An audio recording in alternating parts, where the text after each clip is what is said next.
Welcome to JKCarMart. I am Dhaval sharing some fuel saving tips.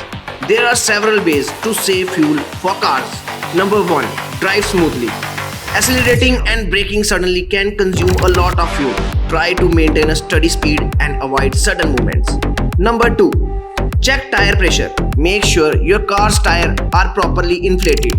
Underinflated tires can increase fuel consumption. Number 3. Avoid idling.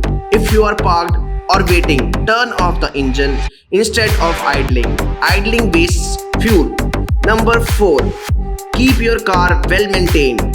Regular maintenance such as changing the oil and air filter can improve fuel efficiency. Number 5. Plan your trips.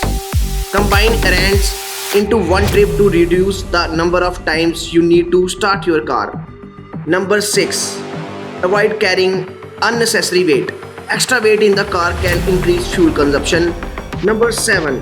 Switch off air conditioning and heating warmer. Number 8. Use cruise control in top gear. Number 9. Fuel injector cleaner. Number 10. Drive in eco mode. For more interesting videos, do not forget to subscribe, like and share to our YouTube channel.